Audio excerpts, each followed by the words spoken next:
Bom, malta, chegou o momento de eu falar das 7 magníficas. Isto porque a cada vídeo que eu assisto ou cada artigo que eu leio, eu coleciono cada vez mais ruído para dentro daquilo que é a esfera das 7 magníficas, para dentro de cada uma das ações.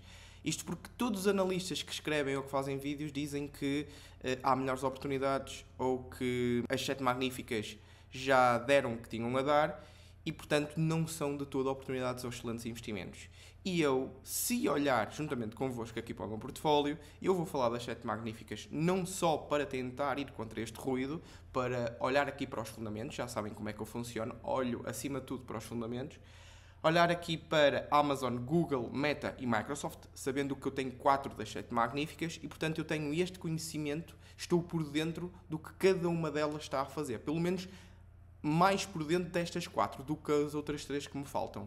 No entanto, acho que o vídeo que eu trago, o conhecimento, a experiência e também o conteúdo que eu trago vai abafar, ou pelo menos essa é a minha ideia quando eu pensei em fazer este vídeo, é abafar o ruído que anda no mercado, que anda aí na comunicação, nos mídias, a dizer que as 7 magníficas não são de todo um bom investimento. E eu trago hoje esse conteúdo que prova o contrário. Bom, eu estive a ler, claro, muitos artigos e, como eu estava a dizer, também assisti a muitos vídeos, uns positivos, outros negativos, mas a grande maioria estavam contra as 7 magníficas. Uns artigos e uns vídeos a dizer que chegou o momento de fazer a rotação de ativos, a rotação de investimentos para vender parte destas 7 magníficas para alocar este capital noutro setor, e eu não concordo nada com isso, e eu discordo completamente das alocações ou das redistribuições trimestre após trimestre ou de ano após ano, só porque sim. Estamos aqui provavelmente a regar as ervas daninhas e a cortar as raízes das flores que vão crescer a longo prazo, e portanto eu não concordo de todo com essa realocação que falam. Tampouco concordo com aquilo que têm dito, que as 7 magníficas estão completamente sobreavaliadas, de todo, que eu acho. Não só isto é um vídeo a falar da parte quantitativa, como também da parte qualitativa, fundamental, porque se vocês me conhecem e já acompanham o meu conteúdo, o conteúdo que eu produzo aqui para o canal do YouTube, vocês sabem que eu olho para fundamentos. Eu li um artigo que tinha estas principais conclusões e eu coloquei aqui o print dessas mesmas conclusões, que é um mix de emoções, ou neste caso, um mix de opiniões. Concordo e discordo com o que eles dizem aqui, que é, primeiro, analistas esperam que o grupo de gigantes da tecnologia continue a beneficiar-se do seu tamanho e posição na corrida ao AI.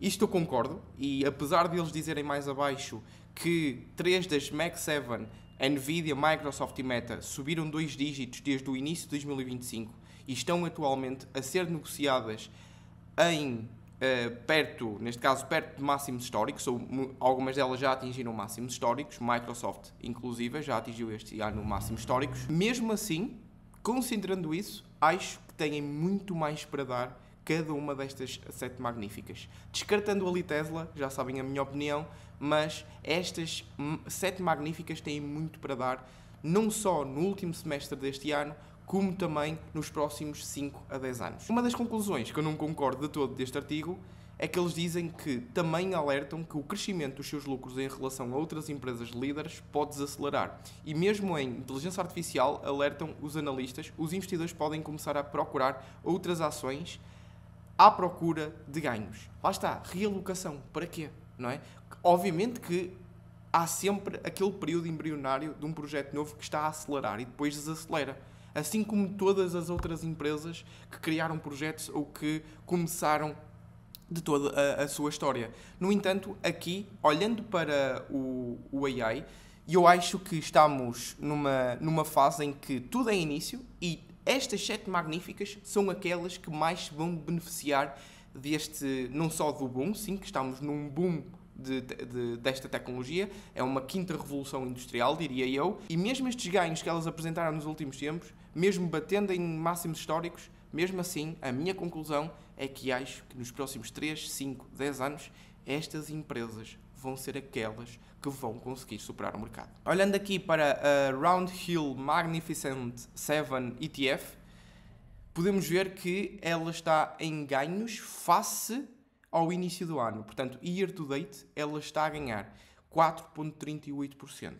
Não sei de cor se isto está acima das restantes 497 incluídas no S&P 500. No entanto, reparem que elas tiveram aqui uma quebra por causa das tarifas. Todas elas. Se olharmos aqui individualmente para as 6, as primeiras 6, e depois vamos mostrar a Nvidia, a rainha destas 7 magníficas, temos aqui a Amazon. No momento em que eu tirei estes prints, todos foram todos ao mesmo tempo. 4,16 year to date. A Tesla a cair quase 14% year to date. A Alphabet, aqui com ganhos marginais, estagnada, nem 1%, nem 0,5% year to date. A Meta, quase 19% year to date. 22% para a Microsoft, aqui muitos parabéns para a Microsoft porque está a ter um desempenho brutal neste ano e ainda vamos no primeiro semestre de 2025. A Apple a cair juntamente com a Tesla 13% e a rainha delas todas, obviamente aqui a 24% year to date, é a Nvidia. Claro que, olhando aqui para o grupo destas 7, vemos que as únicas que estão a mandar o preço daquele ETF para baixo, das 7 magníficas, é a Tesla e a Apple. Mas, mesmo assim, aquelas que tiveram uma performance e deram auto-performance ao próprio mercado, ao próprio S&P 500, mesmo assim continuo a achar que têm muitos mais retornos para dar a nós, acionistas dessas empresas. Fui sublinhando algumas coisas interessantes que eu fui lendo nestes artigos e uma delas foi que a Apple e a Tesla caíram, como eu estava a dizer, 14% e 19% respectivamente no acumulado do ano. Agora pode estar diferente, pode estar menos ou pode estar mais. Essas gigantes de tecnologia enfrentam muitos riscos, incluindo as altas avaliações, negociações tarifárias em andamento e tensões geopolíticas que podem ameaçar os seus negócios. Isto são todas, não é verdade? Isto são todas. E dá como conclusão este parágrafo que alguns especialistas afirmam que elas também têm a oportunidade de usar o seu tamanho e recursos para reforçar as suas posições em inteligência artificial, o que pode gerar ganhos tanto a longo prazo quanto benefícios no preço das ações a curto prazo. Isto eu ignorava completamente os benefícios a curto prazo, porque tudo pode acontecer. E eu estou aqui a fazer um vídeo a falar sobre as 7 magníficas, a dizer que tem grande oportunidade nos próximos anos e tem também temos oportunidade nos próximos 6 meses. No entanto, nos próximos 6 meses tudo pode acontecer. E em que ponto é que estes analistas criticam estas hyperscalers, juntamente com os investidores a retalho, não é? E eles criticam e dizem que está muito sobreavaliada, pelo menos estas 7 magníficas, e estas 4 que vocês estão a ver aí, a Amazon, Microsoft, Alphabet e Meta. Pelo menos eu vou falar destas porque são estas que eu tenho no meu portfólio.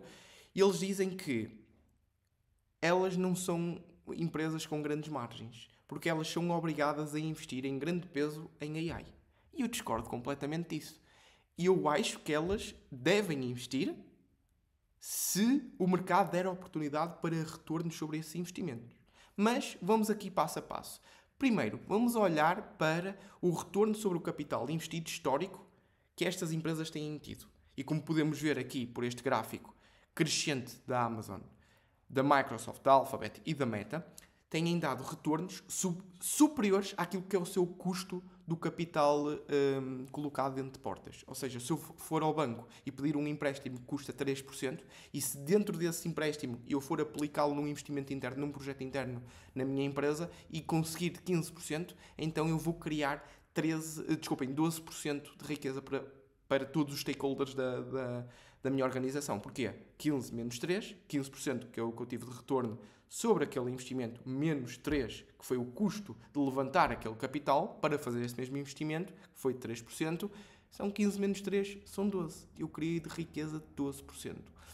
E é o que estas empresas sempre fizeram. Foram boas alocadoras de capital. Okay? Isso é o primeiro ponto, que é nós temos um histórico passado que comprova a boa alocação do capital. E todas elas estão com o mesmo CEO. Obviamente que olhamos ali para a Amazon, que antes era o Jeff Bezos, agora é o Andy Jassy. Agora, há 2, 3 anos, mas mesmo assim está a fazer um excelente trabalho.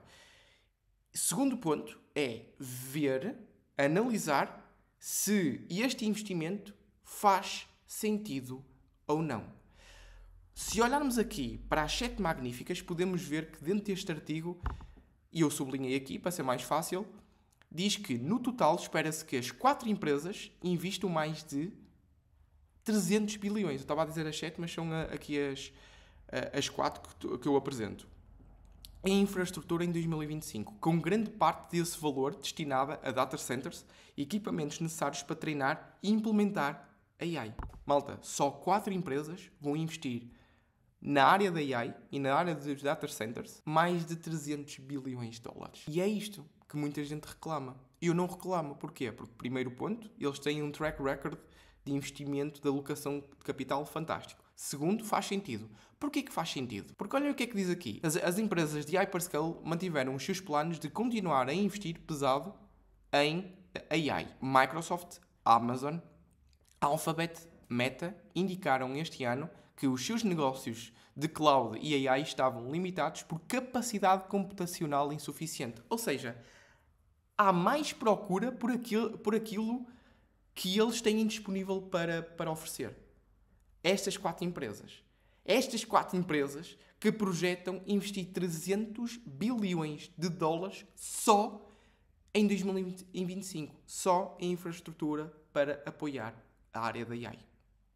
Portanto, isto é o segundo ponto. Faz sentido? Faz, sim senhor. Faz todo o sentido para, a nível estratégico, para cada uma destas empresas estar investida em grande peso. Porque há procura por isso. Mas há um terceiro ponto que é, ok, então Gonçalo, claro que elas têm um track record excelente de alocação de capital.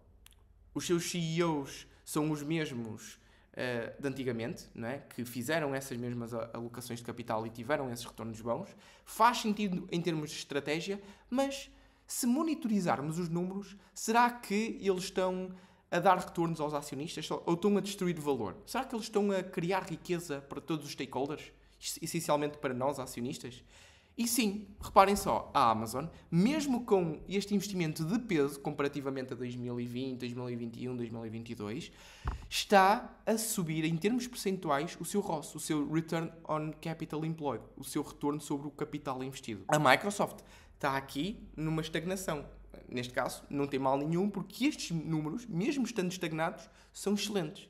E não se esqueçam que nestes últimos 3, 4 trimestres, diria 5 trimestres, mesmo a Microsoft apresentar 0,6 pontos percentuais abaixo face a períodos homólogos, a nível de trimestres, estamos aqui a olhar para trimestres, elas continuam com valores excelentes.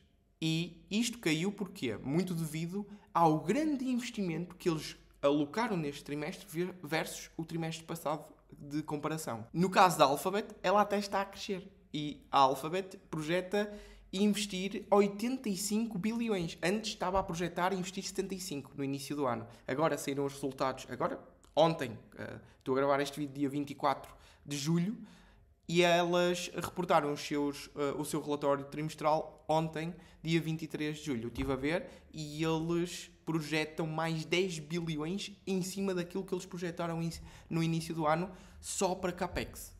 E é incrível a quantidade de oportunidade que existe mesmo assim dentro da área do AI. Mesmo assim, para cada uma destas empresas conseguir dar retornos e alta performance face ao mercado, aos acionistas. E por falar em procura, trago-vos aqui um gráfico que mostra o aumento do uso da AI em diferentes setores. As sombras brancas representam o crescimento esperado do uso de AI em cada setor nos próximos 6 meses. Por exemplo, Information tinha aqui 24%.